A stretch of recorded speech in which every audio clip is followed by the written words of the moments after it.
Renungan kita hari ini tentang sikap hati melayani yang diambil dari kitab Lukas pasal 22. Fokus kita pada ayat 27 di mana Tuhan Yesus berkata kepada murid-muridnya demikian. Sebab siapakah yang lebih besar, yang duduk makan atau yang melayani? Bukankah dia yang duduk makan? Tetapi aku ada di tengah-tengah kamu sebagai pelayan. Lukas 22 ayat 27. Ini adalah tanggapan Tuhan Yesus ketika murid-muridnya mempermasalahkan siapa dari antara mereka yang layak dianggap paling hebat. Itu ada di ayat 24. Bukankah kedengarannya sama seperti kita? Kita punya kecenderungan membandingkan kehebatan seseorang atau bahkan membandingkan diri kita dengan orang lain. Ada jiwa kompetisi di dalam diri manusia untuk menjadi yang paling hebat, untuk menjadi yang utama. Sifat kompetisi ini seringkali berpusat pada diri sendiri. Sedihnya, sikap berkompetisi ini terbawa dalam relasi kita dengan saudara seiman. Murid Yesus ingin lebih hebat dari murid lainnya, atau pelayan Tuhan ingin lebih hebat dari pelayan lainnya. Tuhan Yesus tidak berpikir demikian. Dalam ayat 27 tadi, Tuhan Yesus tidak memperdebatkan siapa yang paling hebat. Dia juga tidak mengatakan bahwa dia yang melayani lebih hebat dari yang dilayani. Malah dia setuju bahwa orang yang duduk makan lebih hebat dari yang melayani. Nah, fokus pembicaraan Tuhan bukan soal kehebatan, tetapi soal melayani. Saya percaya Tuhan Yesus mengajak murid-muridnya untuk mengabaikan ambisi untuk mengejar kehebatan, tetapi mengambil posisi melayani.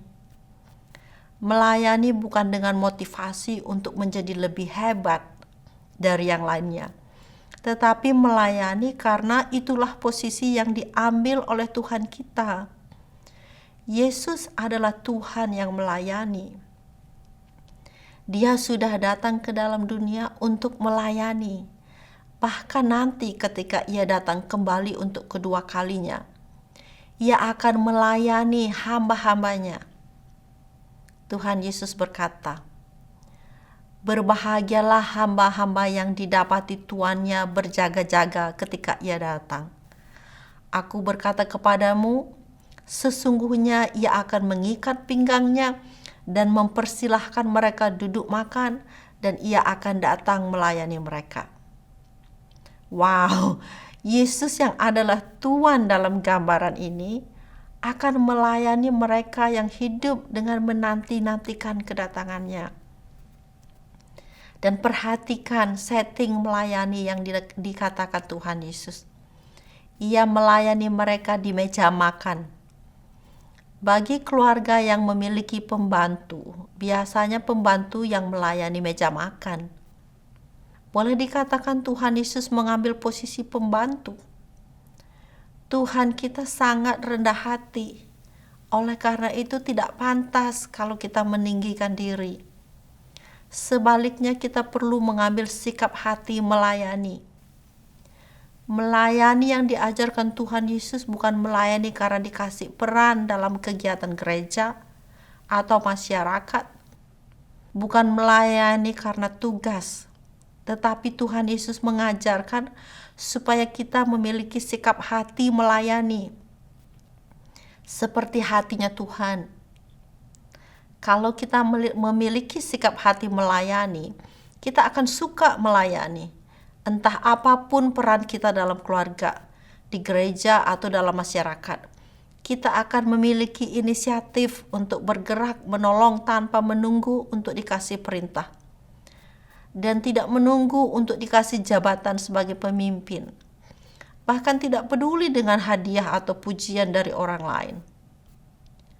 Hati yang suka melayani akan melihat kesempatan melayani dan mengambil inisiatif melayani sesamanya.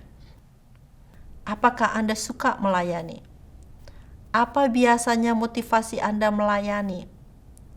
Mari jadikan Kristus sebagai motivasi dan alasan kita untuk melayani, sehingga motivasi kita tidak akan mudah pudar.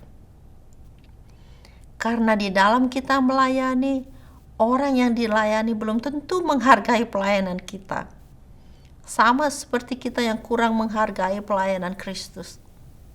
Kita juga bisa berdoa, Tuhan, saya mau melayani karena Engkau Tuhan yang sudah melayani saya. Tetapi saya tahu bahwa hati saya sering memberhalakan manusia, sehingga saya tidak suka melayani ketika mereka kurang menghargai. Oleh karena itu tolong saya. Kiranya firman Tuhan yang kita renungkan ini merubah pandangan kita akan hal melayani, sehingga kita mau mempraktekkan hidup melayani semata-mata karena Tuhan kita adalah Tuhan yang melayani. Kiranya Roh Kudus menolong kita. Amin.